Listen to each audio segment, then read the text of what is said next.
What? Ludwig is an original video? Okay. Normally, I start these videos with a fun anecdote, something to hook you into the story, to get you interested in the news that I'm about to deliver.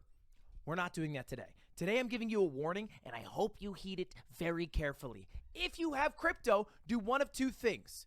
If it's on some site like a Coinbase or in FTX, which we're going to talk about today, throw that on a cold wallet immediately. A wallet that you have to remember 30 words for to log into. It's much safer and nobody can fuck with your money. Or just sell it all. Sell it all. I have zero crypto. Not for my own choice. I got scammed out of it, but that's not the point. That's not the point. The point is... Wait, what?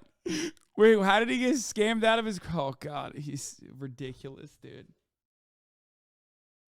The whole entire industry seems incredibly fucked. Why? Well, let's jump into it by first introducing our main character today, Sam, aka the most generous billionaire. Not a title that I'm giving him, but a title he was given over the past year or two.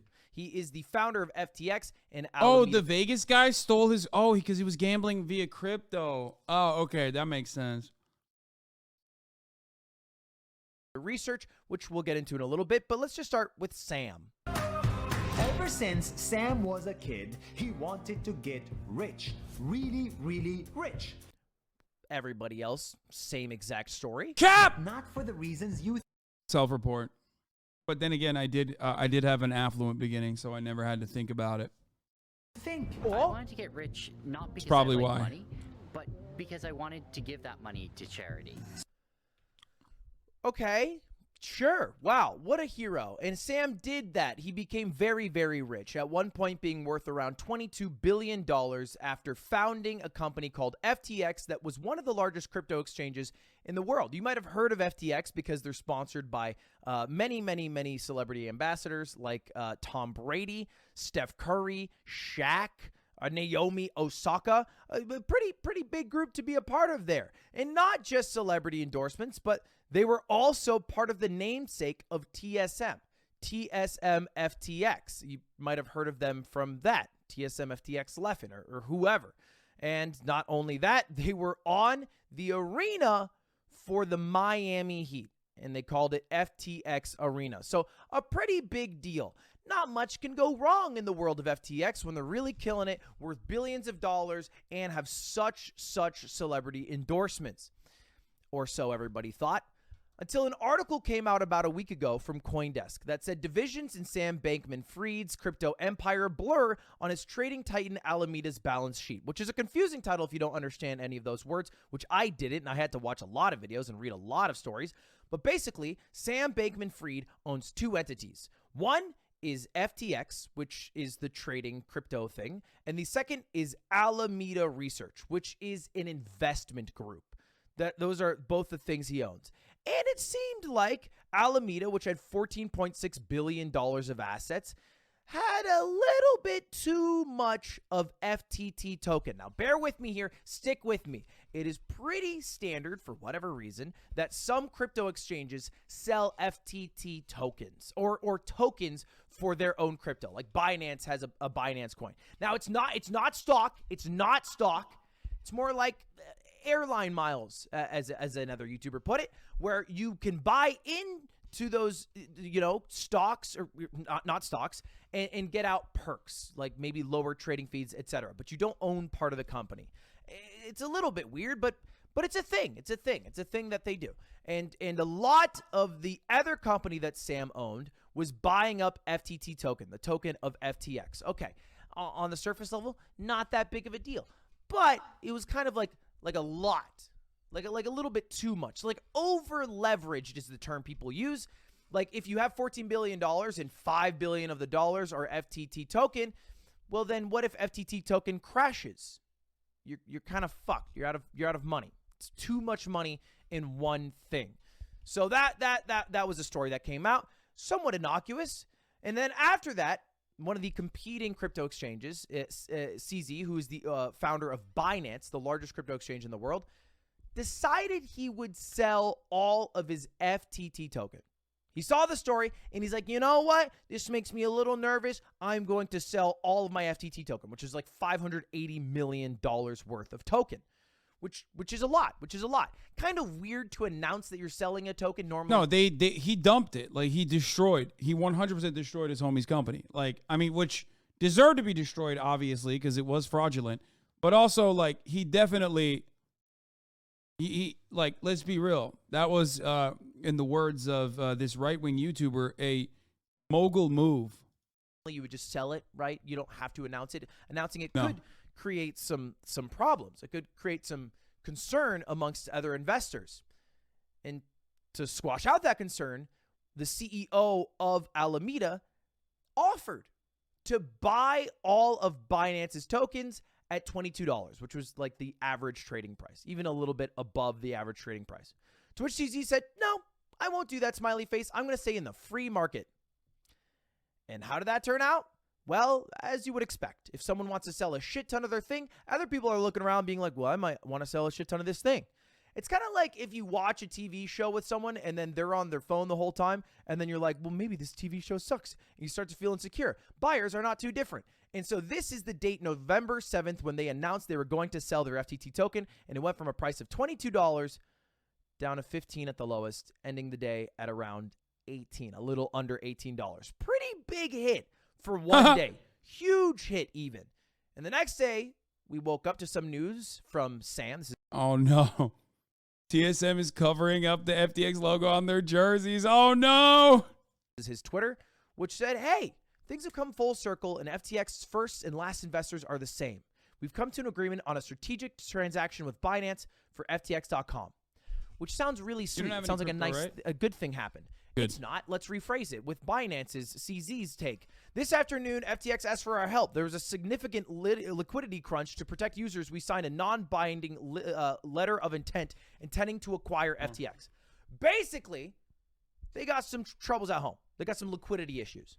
And because a lot of people were trying to sell their FTT token, FTX didn't have the money quickly to be able to provide it all. They had issues where, hey, if people keep selling at this pace, we won't be able to provide it, which is somewhat normal. Liquidity issues aren't inherently bad, all right? Banks ran into that problem all the time in the early 20th century. If you remember history class, bank runs, all that good stuff.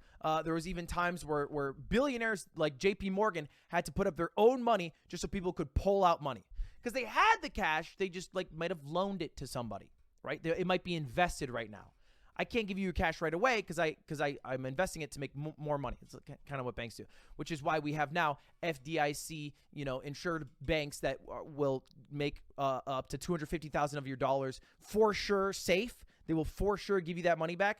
That doesn't really exist in crypto, which is a big concern. So, anyway, Binance is offering to bail out FTX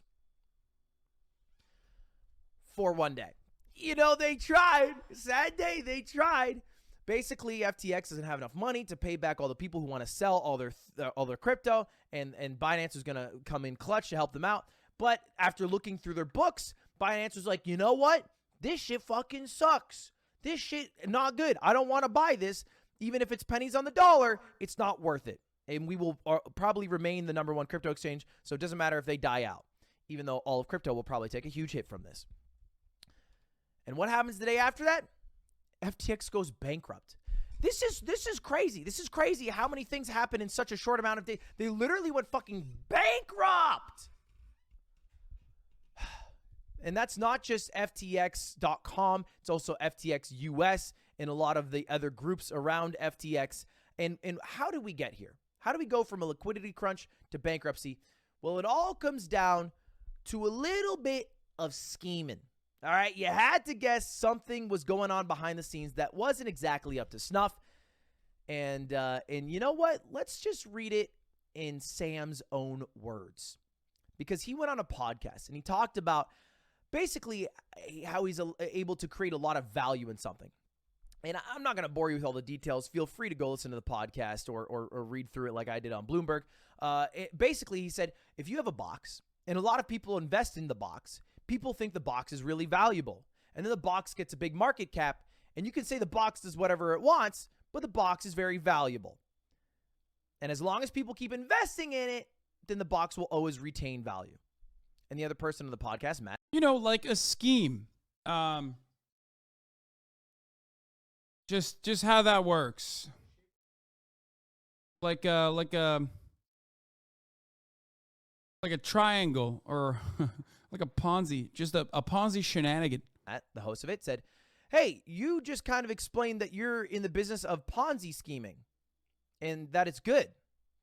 And then Sam replied, that's a reasonable response, which is a concern. That's a concern. If you are investing in a company where the CEO of it said, yeah, it's reasonable to call what I do a Ponzi scheme, that's a problem. This is the best way that I saw it described by Doug on Twitter, who said, imagine a casino where all the games are plus EV, aka every single game you are guaranteed to make money. Blackjack, you have an edge on the house. Roulette, you have an edge on the house. But the house doesn't actually have any money to cash out the chips. So you're sitting at the craps table and you just, every roll you win money.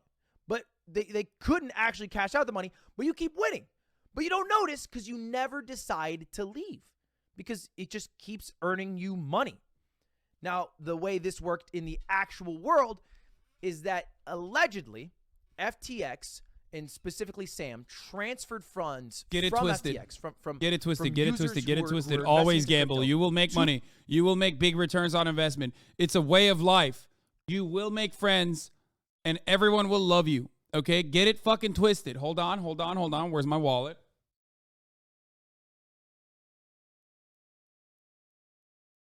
Ironic because I have this card in my wallet that is right next to my my M Life Sapphire card, which I'm not even Sapphire. I'm higher than that now. Here it is, which is for those of you who know, it's a gamble card for a casino. And what card do I have in here that I got at TwitchCon? Pull it out.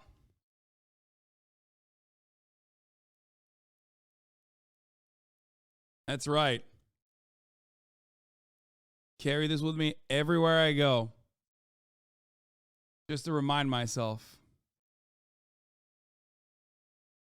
To get it fucking twisted, baby. I live by those rules. I like to live la vida loca. You know what I'm saying? You have your son in your wallet? Yes. Exactly. To Alameda Research, and then Alameda Research would go right back and invest that money into FTT token. So basically taking money from investors into different coins, putting it into an investment group that would then put the money back into the coin and then... What did he say? I know more than all you brainless sheep in the chat. Go distribute your poor wealth to Hasan so we can buy mansions and sports cars, you fucking brainwashed sheep. Yeah. Instead, you should be gambling with my... you should be gambling instead with my fucking... with my code at stake.com. Get it twisted. The coin would go up and the people were like, damn, I cannot fucking miss. I cannot miss with these FTX folk until you miss super fucking hard. And look, honestly, the writing was on the wall. Look at this interview with the CEO of Alameda Research. Absolutely could pull it off without my math degree. Yeah, absolutely could pull it off without my math degree. Use very little math. Use a lot of elementary school math. Being comfortable with risk is very important. We tend not to have things like stop losses. I think those aren't necessarily a great risk management tool. I'm trying to think of a good... Stop losses, by the way, like when you, at a certain amount of money, stop the loss by automatically selling it. So like if I have Amazon stock, I set a stop loss. So at the very least, I will only lose 50% of the amount I invested or something like that. Example of a trade where... Who needs that? You know, when you're going to the fucking moon, baby, that's FUD behavior. I've lost a ton of money. Oh, I got one for you. Well, I probably don't want to go into specifics too much with that. Okay. It'll come out. No, but you're fair. Okay, I don't want to get DMCA striked, but that about does it. But if it makes everybody feel better, Sam is sorry. Sam is sorry. Woo! That's huge. We can take that to the bank. His private jet flew to Brazil today. I don't know if he's on it running from the country or if it's just there for a little sightseeing. We'll find out. And it's not done. It's not done because because last night FTX and FTX US wallets got hacked. How? Look, it's all a shit show. That part is more sus than anything else, honestly. Like, that is literally the most sus. Like, I don't know enough, but like, wow, real suspicious that it got hacked on top of everything else. When, what did they hack? They got no assets. They got nothing. Oh, and a lot of people were sponsored by FTX that had to come out and apologize in pretty embarrassing no, Graham Stephan, no. fashion, because that company spent a lot in advertising. And a lot of people got duped by it. I mean, famous celebrities got duped. Huge hedge funds got duped. I mean, BlackRock, even though they are scum of the earth, are good at making money and invested into FTX. All right? Sequoia invested into FTX. They're all losing their money. And Graham Stephan, another person, sent out an apology, basically a 2-minute video saying, hey, sell all of your stock because, or your crypto, because this shit is fucked up. And what happened to the crypto arena? The FTX arena, it dead. It dead. The Miami Heat tweeted out, we'll be working to find a new naming rights. And what's going to happen to TSM? I don't know. Because TSM got $200 million. They got $200 million to name themselves TSM FTX, which isn't a surprise because it came out too that Sam would go on to investor meetings on one of the fundraising rounds. Along with the rest of the world, TSM has been closely following the situation surrounding FTX. We have no insight into the matter other than what has been reported publicly. We are currently consulting legal counsel to determine the next steps to protect our team, staff, fans, and players. To be clear, TSM is built on a solid foundation, unlike FTX. Well, one part of the foundation is not so solid, FTX, I mean. We are stable and profitable, and we will continue to forecast profitability for this year, next year, and beyond. We look forward to a great year in 2023. That's that's not great. That's all I'm going to say. That's not great. Once QD left, things have gone downhill over at TSM. I'll tell you what. And play League of Legends during the round. So he was probably just a huge TSM fan because if you're a League fan, you're usually a TSM fan. So was it Team Not Liquid? What the At some point in your life. And that was probably more of a passion project. They might be fucked. In fact, most of esports is kind of backed by crypto in a lot of ways, whether it's Coinbase with Team Liquid or FTX with TSM. They might all be fucked because all of crypto took a huge hit from this. And if you're in crypto, again, put it in a cold wallet. Maybe just fucking sell and cut losses. I don't know. You make the call in your life. Just don't have it on a big exchange. I promoted Coinbase for a long time, and they're still fine. You can still sell on there. I wouldn't be on there right now. I would fucking leave if I were you. Yeah, he's doing this to not have a Graham Stephan style apology a month down the line, bro. Look at this. Yo, he's literally hedging his bets to do like so he doesn't have to do a Graham Stephan style like, I'm sorry. Here's a 2-minute video from the voice of Mogul Moves, which is a different guy, not Ludwig. Definitely don't do that. No, I'm kidding. Obviously, he's doing the right thing here, but please do it. All right. They gave me money and then they left me high and dry after the crypto crash. Don't get left high and dry by any more crypto exchanges. Isn't the whole point to be decentralized? How are centralized trading exchanges ruining everyone's money in this decentralized universe we're supposed to all live in? Anyway, let's end on a funny video. It's a safe and easy way to get into crypto. I don't think so. Bump. Never wrong about this stuff. Bump. Never. Bum, ba, bum, ba, bum, ba, bum. okay. Staying out, not investing, QD gone and all. Don't feel like it's a lot of people. I need someone like QD to run good stuff. Yeah. Oh, man. Ay. Dude, it's hard not to smoke on that pack, especially when so many of the holders were so fucking incredibly annoying. And still are, really.